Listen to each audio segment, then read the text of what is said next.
सुनील जी, आपने बताया कि जो स्टॉक्स या अच्छे स्टॉक्स अंडर परफॉर्म किया है जिन्होंने पिछले कुछ समय में, उनके चांसेस ज़्यादा हैं अगले बार परफॉर्म करने के। क्या यही एक क्राइटेरिया है या इसके अलावा भी ऐसा कुछ है जिससे हमें पता चल सके कि अगले बुल मार्केट के लीडर्स कौन होंगे? नहीं, ये क्राइटेरिया नहीं है। सिर्फ ये भी एक क्राइटेरिया है, लेकिन ये ही क्राइटेरिया नहीं है।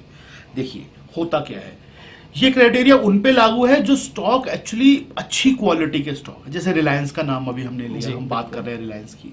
ऐसे स्टॉक हैं वो कि जिनके अंदर काफी समय से अंडर परफॉर्मेंस चल रही थी और अब उन्होंने ऊपर जाना शुरू कर दिया है। ऐसे स्टॉक हैं जो कि इस इकोनॉमी के अंदर बहुत गहरे से जुड़े हुए हैं कहीं ना कहीं, उन स्टॉक्स की बात कर रहे हैं हम। बाकी इसके अलावा बहुत सारी चीजें देखनी पड़ती हैं कि कोई सेक्टर ऐसे होते हैं जो बिल्कुल आउटडेटेड हो चुके हैं, मतलब जिनका कोई लेना देना ही नहीं है।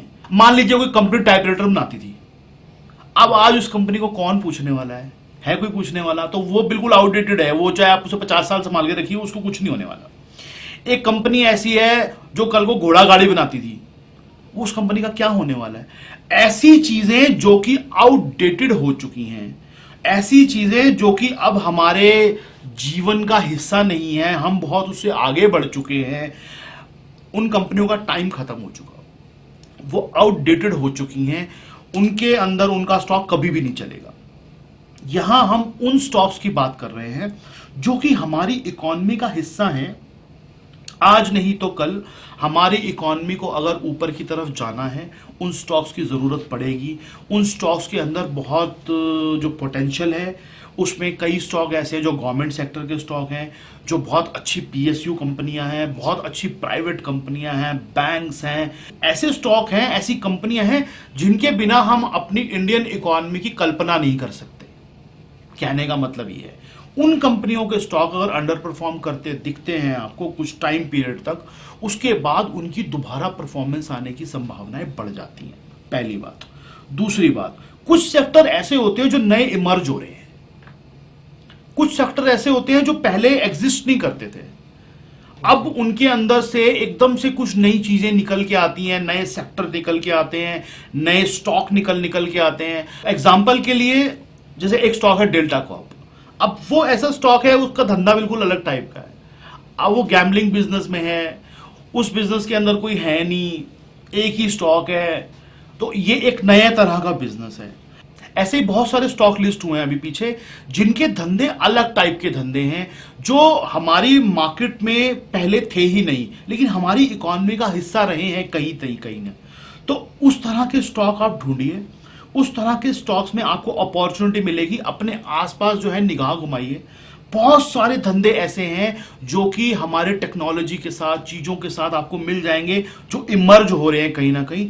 उन धंधों के अंदर अगर वो स्टॉक अच्छा है और आपको लग रहा है कि मार्केट भी मान रही है कि वो स्टॉक अच्छा है और उस स्टॉक का भाव ऊपर की तरफ चल रहा है, वहां पर मुझे लगता है आपको एक बार जाना चाहिए। जो आप सोच रहे हैं कि हीरो मिल जाए हमारे को, तो मार्केट ही बताती है कि हीरो कौन है।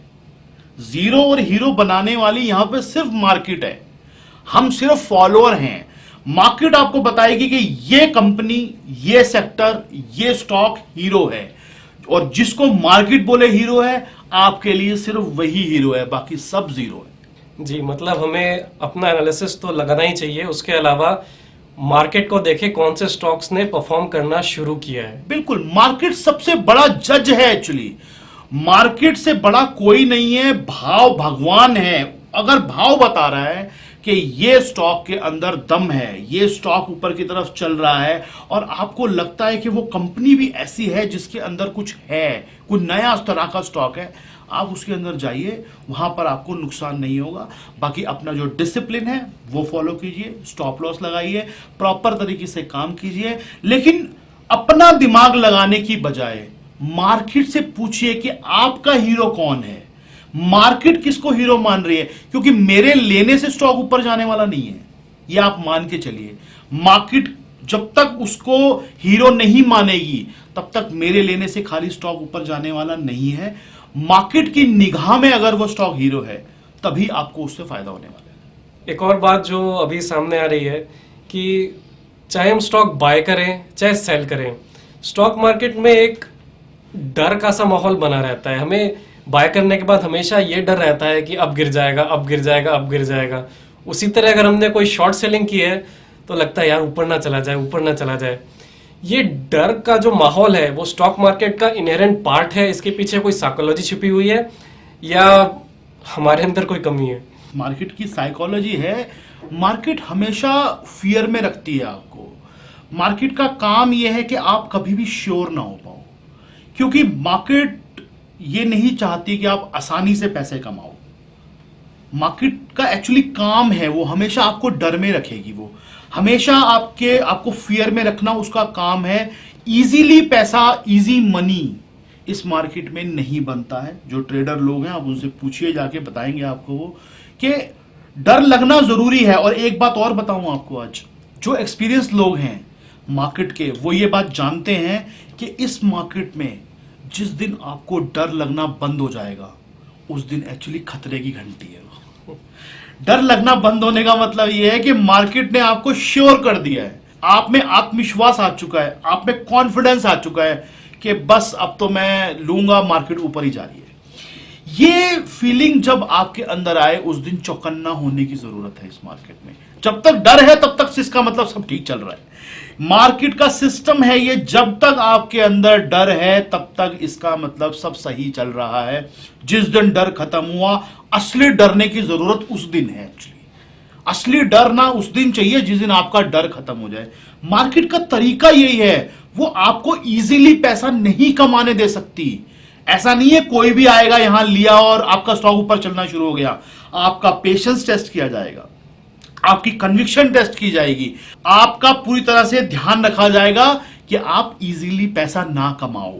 तो मार्केट आपको पूरा परखती है कि आप क्या इस लायक हैं कि आप ये स्टॉक आपने लिया है, आपके पास पैसा है, आपके पास समझ है, आपके पास सोच है, आपके पास पेशेंस है। अगर आप उन सब पैरामीटर पे खरे उतर पाए तो मार्केट आपको रिवॉर्ड देगी, नहीं तो आपको वो कहीं ना कहीं बाहर निकाल देगी। इसलिए मार्केट हमारे को डराती है। जैसे ही आपने स्टॉक लिया, स्टॉक एकदम नीचे आएगा, मार्केट देखेगी कि क्या तैयार थे तुम इसके लिए, क्या स्टॉप लॉस है तुम्हारा कोई, क्या तुम्हें पता था कि ये नीचे भी आ सकता है स्टॉक। आप घबरा गए, आप बाहर। आप नहीं घबराए, आप टिके रहे, मार्केट जान जाएगी कि नहीं ये आदमी ठीक है, इसको पता था कि नीचे आ सकता है और टिका हुआ है ये, फिर ऊपर आएगा। ऐसे ही वो टेस्ट करती है आपको। तो डर जो है वो हमारे इस पूरे खेल का हिस्सा है। जैसे लाइफ में होता है ऐसे स्टॉक मार्केट में होता है। डर जरूरी है, एक्चुअली डरना जरूरी है। और जिस दिन डर खत्म हो जाएगा, प्रॉब्लम एक्चुअली उस दिन शुरू होगी।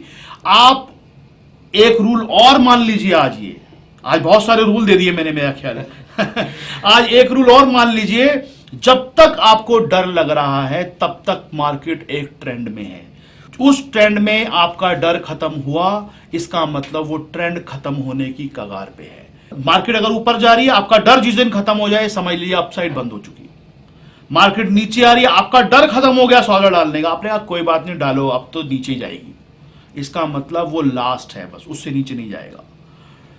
पार्टिसिपेंट जो इस मार्केट के हैं उनके अंदर जब तक घबराहट रहेगी सौदा डालने से पहले, जब तक ये सोच रहेगी कि डालूं ना डालूं, अभी रुक जाता हूं, तब तक स्टॉक चलता रहेगा। जिस दिन कॉन्फिडेंट हो गए उसी दिन टॉप बन जाएगा या बॉटम बन जाएगी। तो डर जरूरी है एक्चुअली। तो सुनील जी, डर जरूरी है और ट्रेंड को पहचानने के लिए एक इंपॉर्टेंट इंग्रेडिएंट है। बिल्कुल बिल्कुल बिल्कुल। थैंक यू सुनील जी, आपने हमारी क्वेरीज को बहुत अच्छी तरह से सॉल्व किया। व्यूअर्स, अगर आपके पास भी कोई सवाल हैं, कोई क्वेरीज हैं, तो आप हमारे फेसबुक पेज पे पोस्ट कर सकते हैं या यूट्यूब में कमेंट सेक्शन में लिख सकते हैं। As usual, please like, share and subscribe for regular updates. Thank you.